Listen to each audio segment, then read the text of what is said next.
Do you suck at Minecraft PvP? Or do you log on to a practice server just to get absolutely destroyed by the most sweatiest Minecraft player of all time?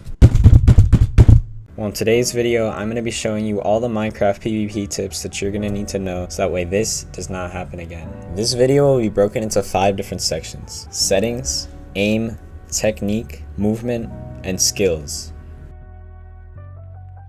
Your true potential shines through good Minecraft settings, so I recommend that you check out my mods and settings video and set up your Minecraft so you can get perfect PvP settings. But for right now, I'll show you a few settings that you can change. Like your FOV matters a lot. I usually keep it at 95 and I'd recommend doing that. But anywhere between 90 and 100 is good for PvP. Another thing you're going to want to change is your keybinds. You're going to want to make sure that your hotbar slots are all accessible without having to move your left hand from the WASD cluster. So for me, I have my X at 6, C at 7, 8 at V, and 9 at F. These are pretty good keybinds and I got used to them pretty quickly. Also, to swap items with offhand, I have that as R. You're also going to want to make sure that your toggle perspective is at a reachable button. For me, I just have it at my side button, but you know, whatever keybinds works for you is completely fine. And while we're here at the controls, you're going to want to make sure that sprint is at toggle and auto jump is off. So now for our last setting, you're going to go to accessibility settings and you're going to make sure that view bobbing is off. You're going to make sure that FOV effects is off and damage tilt is also off. Having these settings off is going to improve your aim by a lot. Having good aim is very important for PvP. Without aim, it's basically impossible to kill your opponent. And I'm going to show you a few things that you can do to improve your aim. The first thing you're going to do is disable this setting that's on your PC. So navigate to your Windows settings. However you get there is completely fine. And you're going to search up mouse and go to mouse settings. Now in your mouse settings, make sure that enhanced pointer precision is turned off. Having this setting turned on is going to completely kill your aim. It might feel weird at first if it's your first time turning it off, but trust me, once you get used to it, your aim is going to be 100 times better. Next, you're going to want to come to this website. I'll leave the link in the description. You're going to enter your Minecraft sensitivity, which you can find in your controls, which for me is 41.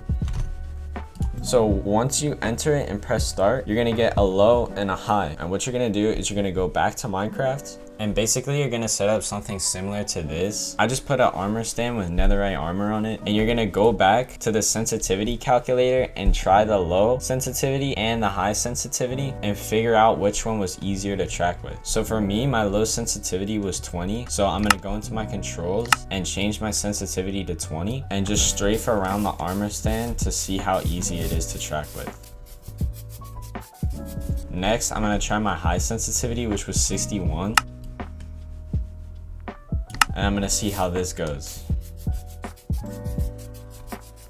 So after running this test, I found that 20 sensitivity was a lot easier to track with. So I'm gonna go back to the sensitivity calculator and select 20. Now it'll give me a different set of sensitivities, and I'm going to keep on repeating this process until I eventually get a perfect sensitivity for me. You only have to do this 7 times, by the way. It shows you up here on this progress bar. Now aiming does not just rely on your sensitivity. It also relies on your frames. A way you can improve your frames is by downloading the correct performance mods for Minecraft PvP, which again, I'll leave a link to my video of my mods and settings in the description, which I recommend watching because it'll boost your frames by a lot. Now we're going to get into the basics of PvP. You'll have to understand how to attack your opponent. First, I'll teach you the 3 different types of attacks in Minecraft with a sword.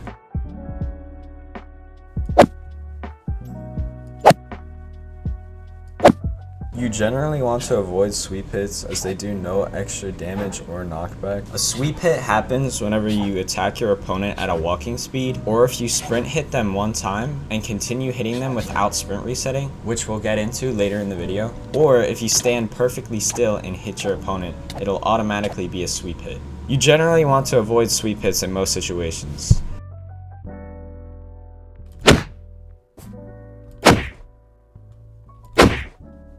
A knockback hit happens when you sprint at your opponent and hit them. Knockback hits have to be one of the most common and effective ways to attack your opponent in Minecraft. To consistently hit a knockback hit, you have to use a method called sprint resetting. With the proper technique, this is what allows you to combo your opponent. But I'll get into that later on in the video. For now, we have our last type of attack.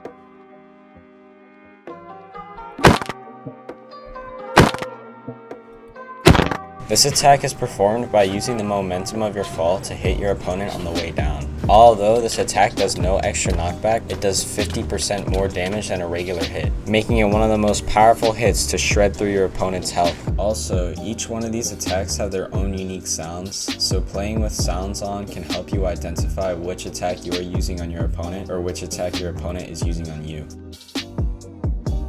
Due to the lower attack speed on a sword than an axe, most of the time you want to be attacking your opponent with your sword, as you do more damage per second as compared to an axe. Also, you do not have to fully wait for your attack cooldown. You can attack your opponent with the same effect by attacking them when your attack indicator is filled up 85% of the way, meaning that you can hit your opponent quicker without fully having to wait for the attack indicator to fill up 100% of the way.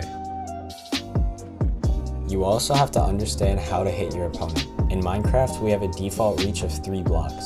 The way to maximize your reach is by attacking your opponent at eye level. This maximizes your reach because the shortest distance between 2 points is a straight line.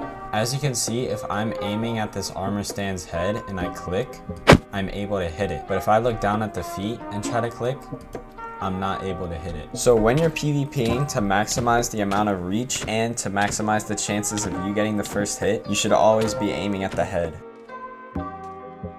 Movement is one of the biggest things that separates a decent player from an actual professional. The reason why movement is so important is because it's the way you can control the space between you and your opponent. First, we're going to talk about sprint resetting. There are 2 main ways you can pull this trick off: W tapping and S tapping. W tapping is whenever you tap W after each hit to reset your sprint. This makes it so every hit is a knockback hit. It's not about spamming W, it's more like a rhythm. You hit your opponent, let go of W for a split second, then press it again. Once you get the timing down, it helps you keep combos going and makes it harder for them to hit you back. If you happen to see any sweep hits when you're trying to W tap, just know that you have the timing incorrectly. If you have this problem, remember to follow this order: W, hit, release. If you follow these steps in this exact order, you should not see any sweep hits when you're trying to W tap. S tapping is one of my personal favorite ways of sprint resetting because not only does it give you the benefits of a sprint reset, it also actively creates distance between you and your opponent. S tapping follows the exact same principles as W tapping, but S tapping adds another layer to it. The order of W tapping is W, hit, release, as I mentioned. But with S tapping, it's W, hit, release, S. This creates distance between you and your opponent, which makes it more difficult for them to hit you. This is especially effective when you're fighting players that don't take a consistent form of knockback, such as high ping players. S tapping is a bit harder than W tapping, but if you can learn it, I highly recommend it. Strafing is where the A and D keys come in. By using your A and D keys, you can move side to side. In Minecraft PvP, you can use this as a method to throw off your opponent's aim, making them miss out on many hits, and can lead to you starting a combo on your opponent. The key to success when it comes to strafing is being unpredictable. Being unpredictable in your strafing patterns is what's going to make your enemy miss. And if they can't aim on you, like I said earlier on in the video, you're basically impossible to kill. So mastering strafing is crucial to all aspects of Minecraft PvP. Since strafing relies a lot on being unpredictable, there's no true rules when it comes to strafing. But as you practice more, it'll become muscle memory.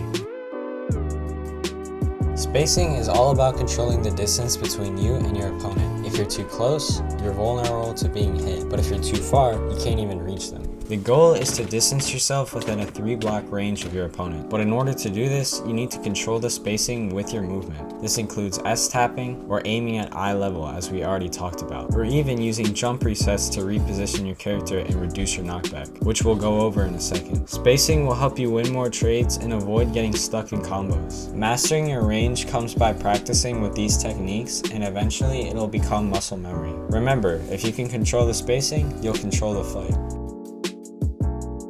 Now I'm going to teach you some skills that can take your PvP to the next level. And I've got my friend Nightmare to help me demonstrate these skills, so shout out to him.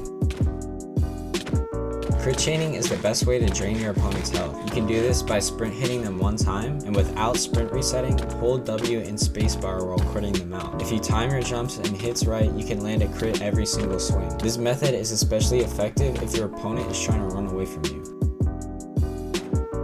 When your opponent lands a crit, you will take vertical knockback. You can use this vertical knockback to land a crit of your own. Use the momentum of your fall to land a crit on your opponent. Another tip, if you're getting crit spammed, stay grounded and punish them with a clean, well-timed hit. Aim at eye level, which in this case will be their body, and when they're in the air, you'll have more reach than them, so getting the first hit will be significantly easier, unless they have high ping. But all you need is a well-timed hit and you can completely disrupt their flow. To pull this off, you need to allow your opponent to hit you first. While they're waiting for their sword attack cooldown, hit them mid-air without letting go of W, so it's a guaranteed knockback hit. And once you have them in this position, you can easily combo them. If you can time your jump perfectly by predicting when your opponent will hit you, then you can reduce, if not eliminate, any amount of knockback that you take. So that's all for today's video. If you found this useful, consider liking and subscribing. It helps me stay motivated to make more awesome videos like this. And I appreciate y'all for watching. Peace.